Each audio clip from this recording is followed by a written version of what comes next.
Thank you. Let me start out with a reminder that for the people on the conference call, if you share, please put the little microphone that's on the table there, or this one here in front of you, so they can hear well. And also, please say your name before you share so people know who's sharing. And we're starting the second half of this workshop, but I've been given so much stuff I just can't believe it's going to wrap up in 10 weeks, but we'll see. But let's review. Most of the humanhood work is done.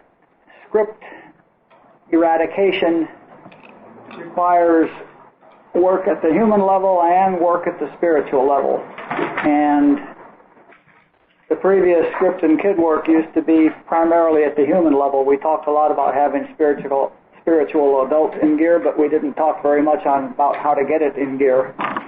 And that's the difference now. But the first thing that we need to do is learn to manage our script events and get them under control, so to speak, so that we can get on with our lives while we're developing our conscious contact with God. And I'll just remind you, the humanhood steps, the steps to managing are, first, catch the glitch. These notes will all be on the website. First is catch the glitch. Second is identify the script. Then you can check to see if a resistance behavior is what initiated the script event.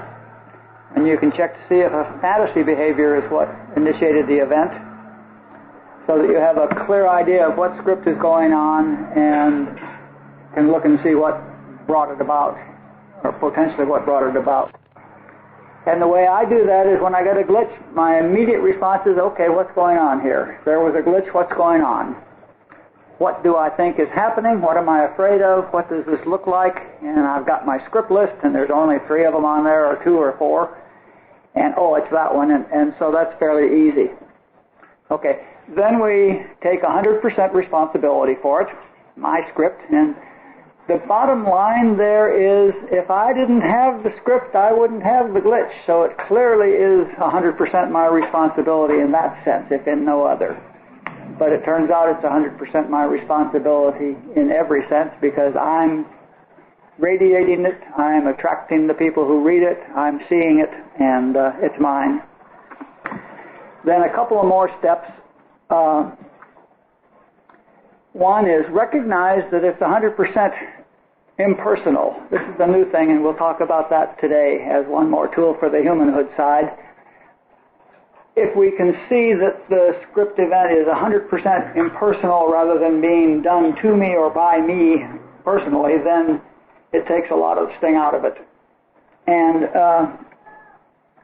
another thing which we'll probably talk about next week is forgiveness, forgiving everyone, especially ourselves and the perpetrator. So we'll talk about that next week, I believe. We may do an in-depth thing on forgiveness. I don't know yet. And this is also where we bring out our contrary example list. It helps if we know that another thing to do is know that it's a story, that the script itself is a story. And it's a story I'm telling myself about what's going to happen. And it's one of many, many stories. And the contrary example list is one way of seeing that, in fact, this is just a story, because here are the list of the cases where it didn't happen. It's entirely made up by me. So that's really what the whole humanhood package looks like as far as I'm concerned. And in our sharing for the first hour today, let's talk about that. Any questions we have about that, any difficulties we have with that, any successes we have with that, let's get that wrapped up pretty much. Then the spiritual side really boils down to a spiritual healing. And those of you who are familiar with the Infinite Way work and Joel Goldsmith work and have studied a bit about spiritual healing, or any other spiritual healing group, we're really working for a spiritual healing. We're really working for accomplishing a spiritual healing. And the simple steps in that, and we'll talk about these a lot during the next 5 weeks at least, is the primary thing is to establish a sufficient connection with our higher powers that we become aware of the fact that there is only one power. If we believe that there's only one power, then, and that it's God, then whatever is out there that we're afraid of is not a power.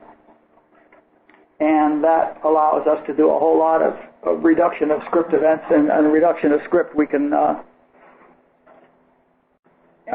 talk ourselves out of, essentially deprogram ourselves from the fear. So we want to develop the experience of oneness with Spirit, with God. And that's the hard work, and that's the work that will not get done in 5 weeks, but we can certainly give ourselves all the tools here and develop a practice that will result in that, and find ways to extend this workshop so that we stay in touch and work on that. So we need to develop the experience of oneness with Spirit. We need to overcome our belief in powers other than God, and then we eradicate specifically the fears by getting rid of the particular conditioning that is that fear by confronting it relentlessly with the truth until it goes away, which is, I know that I'm one with Spirit. I know that Spirit is the only power. I know that whatever I'm afraid of isn't a power, and I have to confront every time the fear comes up. I confront it with that truth. And essentially what I'm doing is deprogramming myself from this deeply conditioned belief that Hub, human universal belief, has been programming me with for thousands of lifetimes, essentially. So there's a deprogramming to go, because even if we know the truth, and even if we've experienced that there's only one power, still these old beliefs are residual, and they're in there, and they need to be brought up and exposed and seen clearly and confronted and deprogrammed. So I like to think that Hub is a cult, and we've all been conditioned by our cult, and we need to be deconditioned. Okay? So that's the program.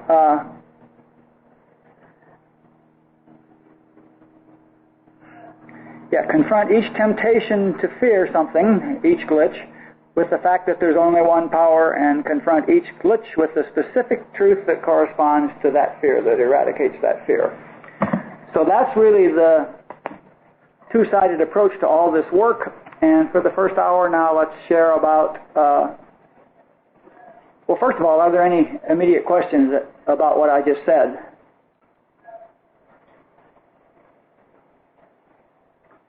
Then let's continue our sharing, and obviously after that, any topic is okay to share about. We'll just, how you're doing, or where you're having difficulties, or what you don't understand, or whatever. And we were down to Susan. Susan, are you with us? Yes, I am. Good. Would you like to share? Let me turn up the volume here. Okay, well, as probably all of us, I have several scripts. Oh, good. My biggest one that I have discovered just recently through my resistance behavior is I will, of course, I am not worthy. I'm not lovable and all of that. But my resistance script has just became much more apparent to me, which is I have to keep doing things for people and, never say no, because then if I do, they won't love me and they'll reject me, and I'm not worthy enough to be loved. And so I have to just take care of everybody and do everything for everybody. And how does that work for you? Well, it's not working for me. It really slapped me in the face this last week because a very close girlfriend of mine really had taken advantage of me. And for the first time, I really saw how I was doing that. I just kept saying yes to her, and I've known her since my childhood, and she's always done that. And because she's reading my script, and I've discovered I just can't keep doing this behavior, this resistance behavior with everybody. So it's been pretty eye-opening week for me in this, because I'm totally exhausted from trying to help everybody. Wonderful. Good. And do you see that the trying to help is also what causes your script to get read? Oh, yes. Oh, yeah. They're needy. Yes, you do it, and okay, I'll do it, and yeah, because I just really want them to accept me, and yep. So I feel worthy, That's really good. Seeing it clearly is so important, and that should be on your list along with the resistance behaviors, and perhaps there's a fantasy that goes with that of how somebody's going to come along and tell you how wonderful you are or something. Yes, there is. Good. Yeah, that's the package that we want. We want to get to the point that when the glitch comes up that right now is resulting in your compulsively doing things for people, the better thing to happen would be that when that glitch comes up, when that fight or flight syndrome starts, that you say, what's going on here? And you take a look at it and bring out your script list, and you see that script item on your list. And just as a result of doing that much, you're suddenly looking at the script event rather than having it. And that will give you the initial, that will give you the humanhood level of peace with it, that allow you to work with it. You don't have to dash off. You don't have to dash off and do that stuff anymore. You can now look at it and realize what's the mechanism behind it and choose not to. Right. Well, it's pretty huge for me because it's coming up all the time with people I live with and everything. And so I'm thankful, because saying no or whatever is one of the hardest things for me to do. Wonderful, though, that you're seeing it, because that's your work right now. Yeah, yes, totally is. Thank you. Many people, when they first do this work or first do this work in depth, come to this wonderful moment of clarity and horror in which they suddenly realize that 95% of their life has been devoted entirely to their script and their resistance behaviors. That's right. And that's the point. That's the tipping point. If the horror is sufficiently deep, you've reached the tipping point, and now you're dedicatedly on the program to recovery. So that's right. Yeah. Yeah. Good. Yay for you. Thank you. Thank you. Tree. I feel like since the day I wrote down those 10 things and learned my resistance behavior, my life has been like night and day. Oh, good. Gone from clear light to total darkness, huh? No, the opposite. And I just was able to see what I've been telling myself, and I'm ready to not tell myself that anymore. And it almost felt like I was on a pink cloud the first couple weeks. I mean, I thought I had it, but you know what? It started to creep back in. I started noticing I'm doing these resistance behaviors. I'm just not seeing that that's what I'm doing, and I'm doing a little less. And I think the nightly writing helps so much, because if I don't do it, I notice it creeps back in. But if I do it, then I keep it in check. And my strongest script is I will always do bad and wrong and stupid. And I have a new job, and I have a supervisor that's been training me the last 8 months, and I didn't understand why she would just treat me like so badly when I would make a mistake. And there's another new girl there, and she wasn't treating her at all the same way she was treating me. So I realized that she's been reading my script. What I radiate out there is that I will always be treated bad and wrong, or I will always be bad and wrong and stupid. And so I would make a mistake, which you do when you're new, and she would just go, what is this? Like get emotional, and not with the other girl. And so I noticed almost instantly that very next week after I made my list, that I stopped telling myself that, and she stopped reacting. And when there was an error made, she would, since then, she'll just call me into a conference room and she'll calmly explain what is wrong and how it should be done and what to do in the future. It's just amazing. And it's with respect, and I can't even believe it. So that's one example. Yeah, that's the truth. I am seeing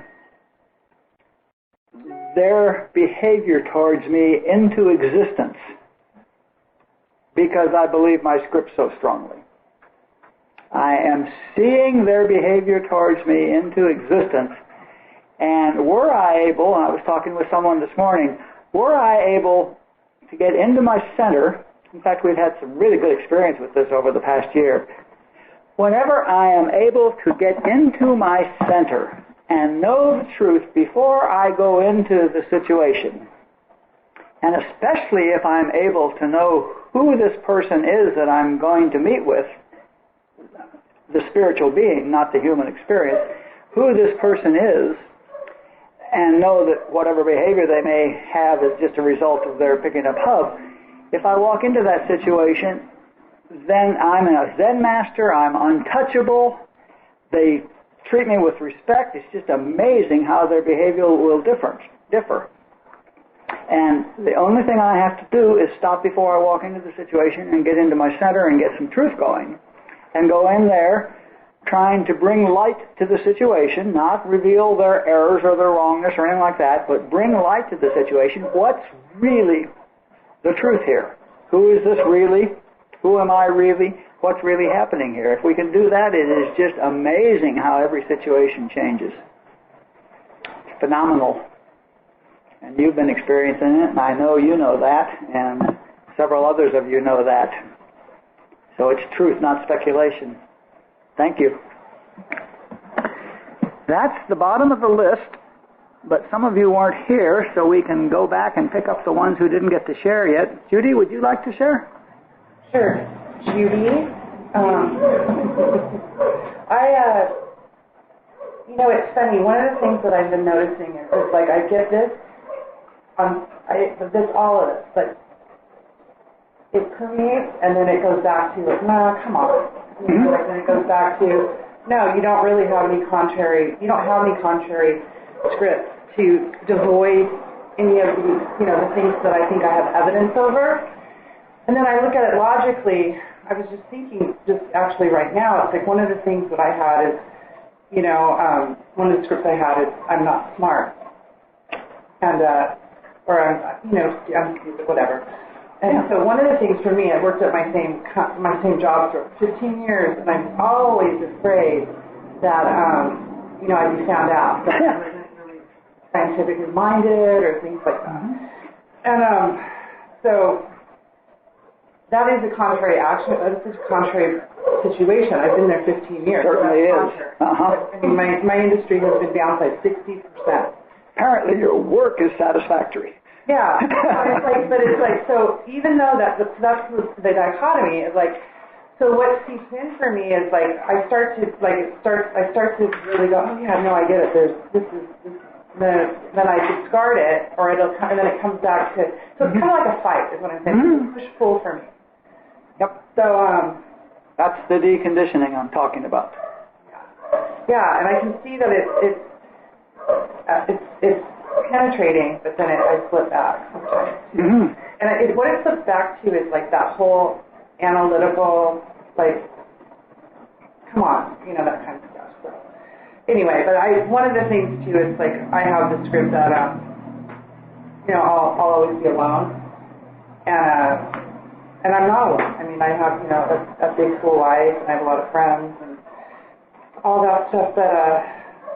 And it's interesting. One of the things one of my biggest fears is public humiliation, and somebody I was seeing, in my mind, publicly humiliated me, and I didn't die. So that's contrary.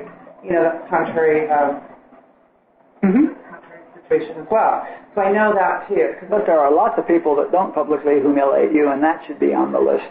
Yeah. That's your real list. Not just the fact that you didn't die when it happened once, but the fact that often it doesn't happen. That is the point that will allow you, when you think it might be happening, to recognize that that's a story you're telling yourself, and in all these cases it didn't, and what do I know?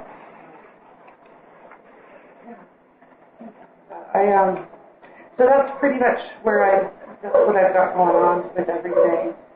I just, trying to be more, and I just have this penetrate more, get more into this. Yeah, good. That's the work that you brought in with you, the stupid script. You brought it in. At one point, 15 lifetimes ago, you were stupid and they threw you out and you died. And you've been afraid for 15 lifetimes or 500 lifetimes since then that you're going to be stupid and get thrown out and die. So you just brought that in, and it just needs to be seen for what it is. It's reinforced continually by Hub, but it needs to be just seen that this is just a fear that I brought in with me that clearly doesn't happen lots of times, and clearly I'm not, and you can see in this case, especially with the 15 years of successful career, this is clearly a case of deprogramming. And what's gone on for 14 and a half years is that you haven't been doing the deprogramming. You've just been hiding the fear. And that doesn't work. So yeah, great. Cool. Megan, we missed you.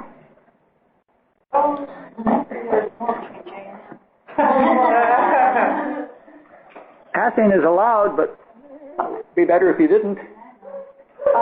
No, it's interesting for me because I decided to take the class because I had a major surgery over the summer, which those of you who know me, you won't be surprised to hear this was over a guy.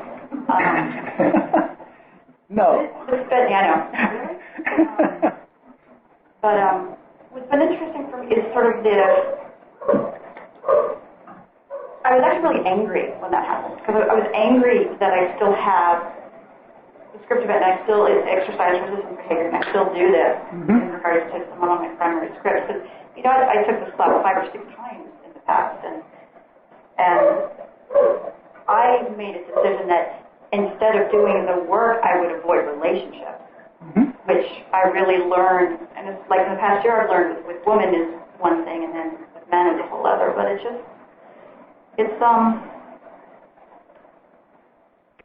I'm amazed at how strong the read was and how badly it got for me after that, which is why I studied it again. But I just have these moments. I'm like, God darn it, I want to be gone. But having to recognize the level of work that requires is irritating. I admit, there's a part of me that's like, gosh darn it, I work in everything else in my life. Instead of this. Instead of the one thing that will bring you peace and happiness and fulfillment. Yes, Right now I'm working probably 12 to 14 hours a day at work. I'm not, I take meditation sometimes. And that's not new. I know. How's that working for you? Well, we launched on time on Monday, so But no, what's interesting to me is kind of like when I read the book, the big book, that there have been things that have come out that you said before that I've heard that have been in there, but I did not hear them like I'm hearing them now. I'm really, that's interesting for me, that there's different ears listening now. For sure. That's a sign of your change, of your growth. Yeah. But it's just trying to learn to trust and all of that. And the thing, and I said before, my glitch and reaction is so fast. Yesterday I was on the phone with my mother, and I don't know when the glitch happened, because the question I wanted to ask, as soon as it came out, I started just hysterically crying. So I didn't even feel like I could catch anything. And that's always been my frustration. My glitches are so fast, followed by I call it my alien that comes out of my chest. And again, when I don't see progress, I get very frustrated at myself. So I'm glad to be here. I'm glad you're here too. Let me comment on 2 things. The tears that come out so fast. The thing to do is get all those tears out. That's going to stop that. Not tearing up your script. All the tears that haven't been cried, that have been repressed. And for guys especially, all the anger that has been repressed. is still inside of us physically. It's in the body, held in there. And we get to the point where some little event happens, and the reaction to it is just so totally inappropriate to that little action, because what you're doing is it's pulling the string on the 10,000 similar occasions that we did not cry to or scream at.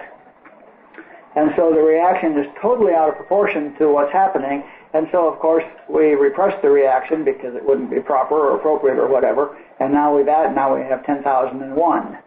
And that's a process that we're going to have to address.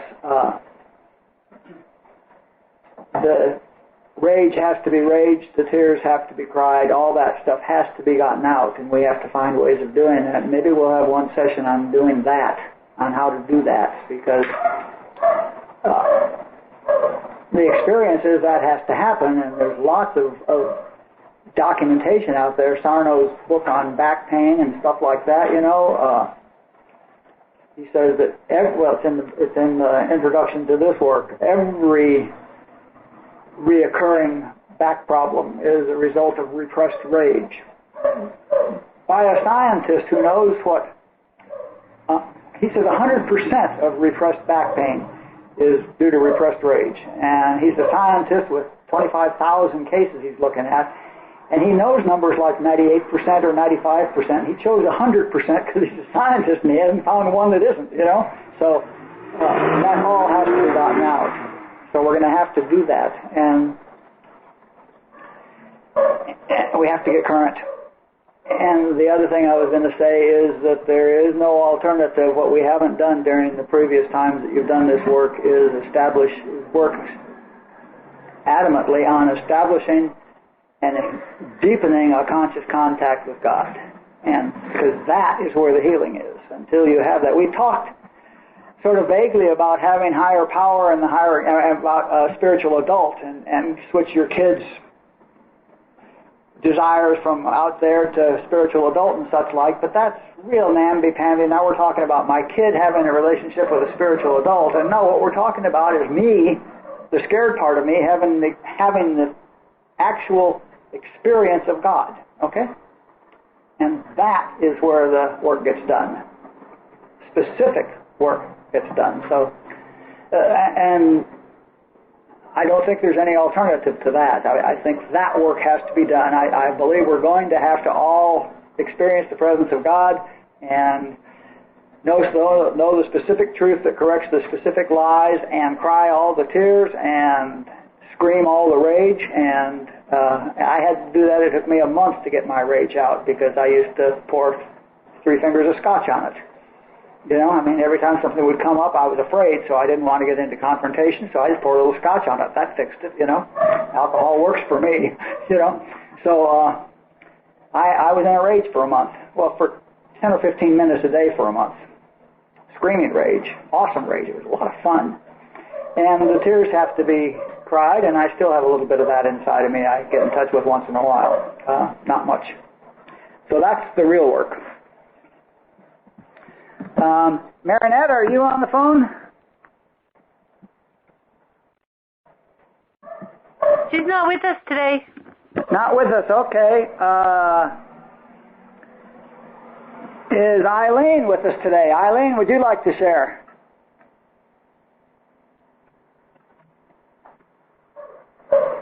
We need a *6 before a yes or no.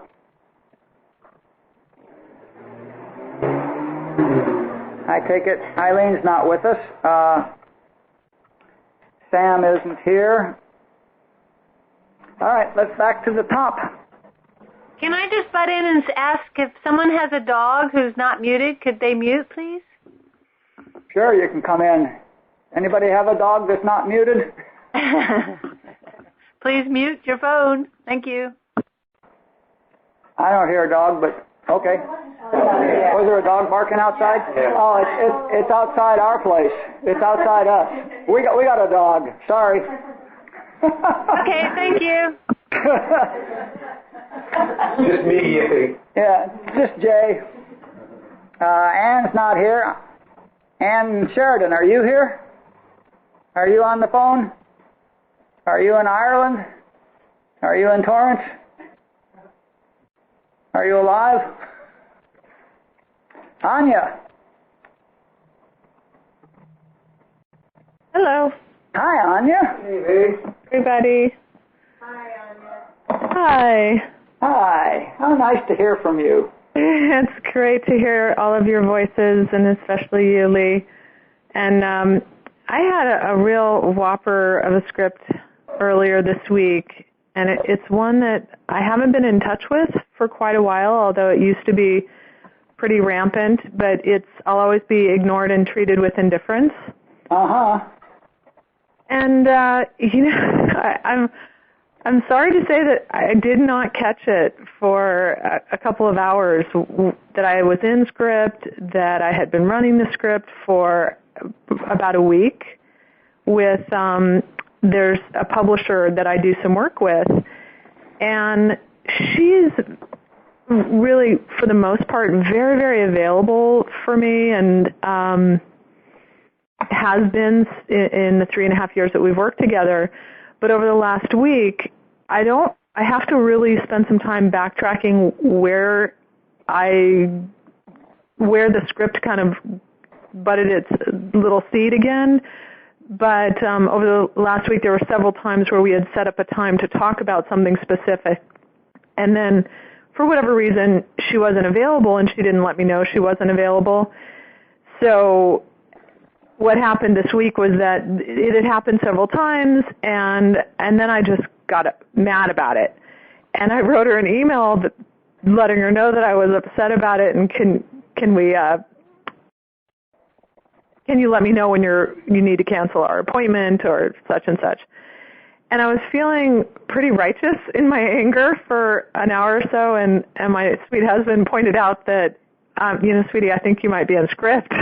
And as soon as he said it, it was like, oh, duh. And I sat down, and I had also been aware that my chest was tight, and it had been tight for probably a week, and I was having some trouble breathing, taking a deep breath. So the glitch was obvious once I became aware of it.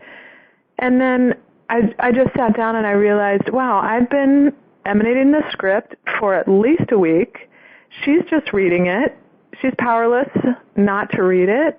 And, of course, all the emotion that I had around it just lifted. And I went about my business for the rest of the day. She gave me a call later and said, yeah, I got your email, and I apologized at the beginning of our conversation and just said I'm sorry for the email I sent you earlier, and said a couple of things about it. And she just said, well, I saw it, and it was kind of out of character for you, so I just kind of ignored it because I figured maybe you were a little tired or something. And I guarantee that we would not have had that conversation had I not gotten to the point where I realized it was script and taken full responsibility. I'm pretty sure that conversation would have gone differently had I still been in script. Pretty sure. Uh-huh. Yeah, pretty sure. So I was really grateful, as always, for knowing this, for having been introduced to this work and knowing enough to that, yeah, it's 100% coming from here. Yep. Cool. Thank you. Yeah, thank you. Bridget, I know you're there. Hello. Hi. Hi, Bridget. Hello, everybody. Hi, hon. Let's see. I had a lot of clarity around a combination of a couple different scripts, but one that really resonated. I've been, in this process of becoming alone, single, I guess you would say that, in outside of a romantic, intertwined relationship. And so I've had several weeks of where it's been actually, I guess you could term it just as simple as withdrawals, like it was when coming off of any kind of drug. And with that has been a lot of clarity and a lot of emotion coming up, and catching glitches left and right. And one big major one was last Sunday. I had gotten a call, and I didn't realize it. I was at a meeting, and I got a call, and as soon as I saw the number, I went into a full-body glitch. I mean, it was immediately. My knees started shaking, my body started to shake, my teeth started to chatter, and I was just watching the body just go into this complete convulsion. And then I returned the call, and I was absolutely standing on holy ground, and what an experience that was. I didn't have any, I had no, I was able to be cordial and friendly and just listen and share my truth. But then it came on like the door open, and then boom, almost like coming in, flooding me. And the next day the call, and then kind of getting kind of tossed about, like almost like in a ship in a storm. And I couldn't figure out, why is it, the physical, I'm going, okay, am I reacting? What am I afraid of? And it came through. And as soon as it came through, I was standing again, just in God, I was standing strong, solid. It was the piece about no contact and, resistance and kind of afraid, and other people's suggestion about no contact. And it wasn't going along with my spiritual truth. It was just not registered. It just wasn't, me. That's what it was. It wasn't me. So okay. Started writing, and I always, my writing is where that's for me. I'll never stop writing. But writing, I realized, I go, okay, my truth is that it's not of my nature. This is how it came through. It's not of my nature to close the door. It's not of my nature. And however, at this time, I'm focused in putting my affairs in order. And that, to me, is solid. And as soon as I had that grounding, when the call came, I did not have a physical reaction. And cool. Even though that I'm still having kind of aftermath, where, I want the emotion comes in, or the script, that I'll be alone, and the sense of the meaning I'm giving aloneness to in my own story, as soon as I project that, I will be bombarded by those who would like to nothing but, engage with me in that way. But I know that I'm projecting that now. I mean, I'm very clear that I am definitely setting those who are unavailable up to read, and I'm only going there because of that script, that I'll always be betrayed by those whom I give my trust to. And so now it's just like, now I'm practicing this whole thing around self-containment and honing it back in, and it's a workout, but I'm thrilled, and I like what I've already heard. I have always been so grateful for this work, because it's saved my life. So thank you. Thank you. Christy, the mic in front of her. It's fun to put mic in front of me. Hi, this is Christy. Hi, Christy. Let's see. First of all, I love the direction that this work is taking. Good. And part of that, it's been having to let go of conditioning of the way that I did it, and it's been really great, so because the direction that we're going is where I'm really trying, to increase my conscious contact with God, spending more time in meditation, and so I'm really excited to where that's going. In terms of recent script events, it was more of the experience of me reading my own script. In a previous class, Lee had said once that the definition for stress was not having enough time to do everything you need to do to be good enough. And a couple weeks ago, or was it last Friday? At school, what happened was, just to give you the scenario, is last minute we had some water damage in some of the classrooms. So on our planning day, we were all brought together and told by my boss that start as of Monday, we have to combine classrooms. Two classrooms we have to share a classroom. So it meant a lot of change and whatever. And so, there was the planning and the not having enough time to do everything that I needed to do to be good enough. And I had a massage scheduled at 6 o'clock, and we find this out at 2, and, that's part of me wanting to take care of myself and be, So I had gotten this phone call from Paulina, and I saw, and I listened to it, and so I went outside to call her, and I realized that I had not done my outside job, which was raking sand. So I'm like on the phone with her, and I'm raking this sand, and I'm listening to her, and it was like, it's just like I got flooded with, oh my gosh, I don't have enough time to do everything to be good enough. She is asking me of something, and my boss, and it's like, I'm thinking, oh, I need to do, all this stuff. And I got so in a script event. It was like I wasn't good enough to her. I wasn't good enough to my job. I wasn't good enough. And it was just, it was overwhelmed. It was really, I had not seen myself get in that situation.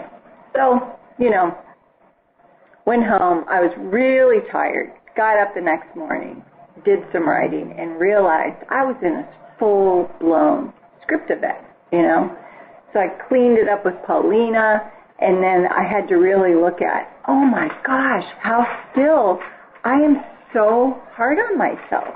It's like everything is, I don't even want to say good, but I'm having a peaceful experience, but just how, like, one little thing can come up, and it's like, bam, and how script, or how, the hub is right there to, like, reinforce and to remind me how good enough, how I'm not good enough, So, I spent some extra time in meditation, listening to tapes, and see, I'm still reading my own script.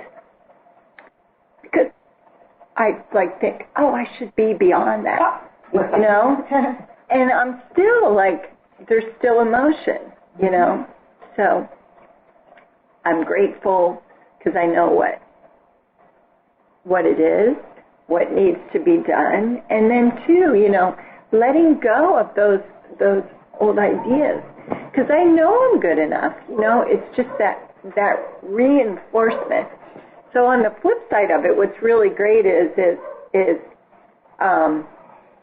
the girls that we're sharing the classroom with, in my classroom, they're the ones that are like the perfect girls, So what I was able to do is because my first reaction was like, oh my gosh, I need to wipe off the art center, and all the, I need to get in there and deep clean, because I'm picturing them going in there with the white glove test going, oh, see, green room's not, up to their standards. So what I did is I, and this was last weekend, I was going to go in on my day off and do all this stuff in the classroom, which is resistance behavior. And it was like, I did not go. And everything was great. And Monday came around, and it was a beautiful experience. We helped one another, and, everything was great. And, because I didn't go into my resistance behavior. So it works.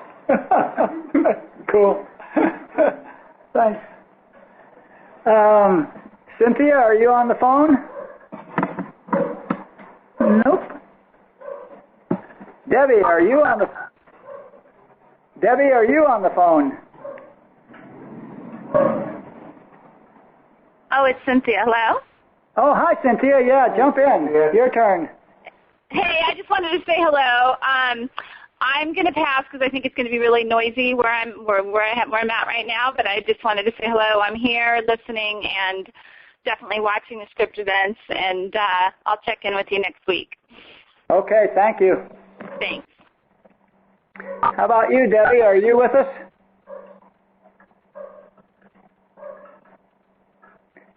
Dulcie, I know you're there. Hi, this is Dulcie. Thank you. Hi, Dulcie. Great class. Great. Well, let's see. My script event has been around buying a new car, and I picked the wrong one. I made a mistake. Blah, blah, blah. But, all along, there was not that horrible self-condemnation or anything like that. I got myself kind of in a financial mess as far as the particular documents and everything that I agreed to because I didn't read them thoroughly. I one more time believed them that they had my best interest at heart. Now, this is this is a car salesman. Hello, but anyway, I still want to believe that everybody's loving and harmonious and has is not out to get me kind of a thing, and which they are not, because that was not my script, but it was my choice and I did it. And so I am now looking around seeing if I can correct it, but I loved what you said about the back and the rage because it hadn't occurred to me.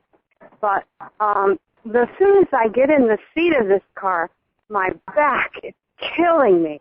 And if I drive just a little bit, but right away I get a kink and I get my back hurts, my legs start to go numb, and I'm doing all these seat adjustments and I'm doing all these pillows and, going to any length and to try to correct that, thinking, well, I just bought the wrong seat, and now I'm seeing probably a lot of that is that internalized rage of why did I do such a stupid thing, that kind of stuff.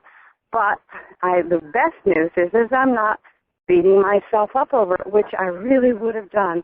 But I had to laugh the other night when the old script tried to come back alive and say, well, see, if you were married, your husband would be handling this. Honest to God. And I said, that's their job. If you were married, you would have a husband. And I said, oh, boy, no, we killed that one. But it's still there, that old conditioning and that old thing. And the truth was, I bought a really weird card once when I was married, and he didn't have and I didn't like that car either, and he didn't care that I did it or didn't do it or whatever, and he was no better. In fact, he was worse at picking them out than I was. So, there's that stupidity. But the best part is that I catch it right away, and we had a great solution. I listened to my friend Kay and I were sharing last night, and some of her script stuff, and at the end of her stuff, I said, I've got the perfect solution, because her thing was, how we are, we're no damn good, and I mean, this is all of us, we'll never get it right, it's never mine as much as anybody's, and I said, I've got the perfect solution. I think the only answer is you take my car and drive it over a cliff, and that'll end all the problems. It'll end mine and yours. So the best part is, we're at the stages of having fun with it now, and not killing ourselves or wanting to die or anything like that. It's all that. It just can't even go there now. So I'm very grateful, and I really loved what you said about what I'm seeing Well, you repeated the sentence twice, and do you think I got it down good enough? No, but it was, I'm seeing, what did you say, Lee? It was just perfectly worded and so simple. I'm seeing my script out.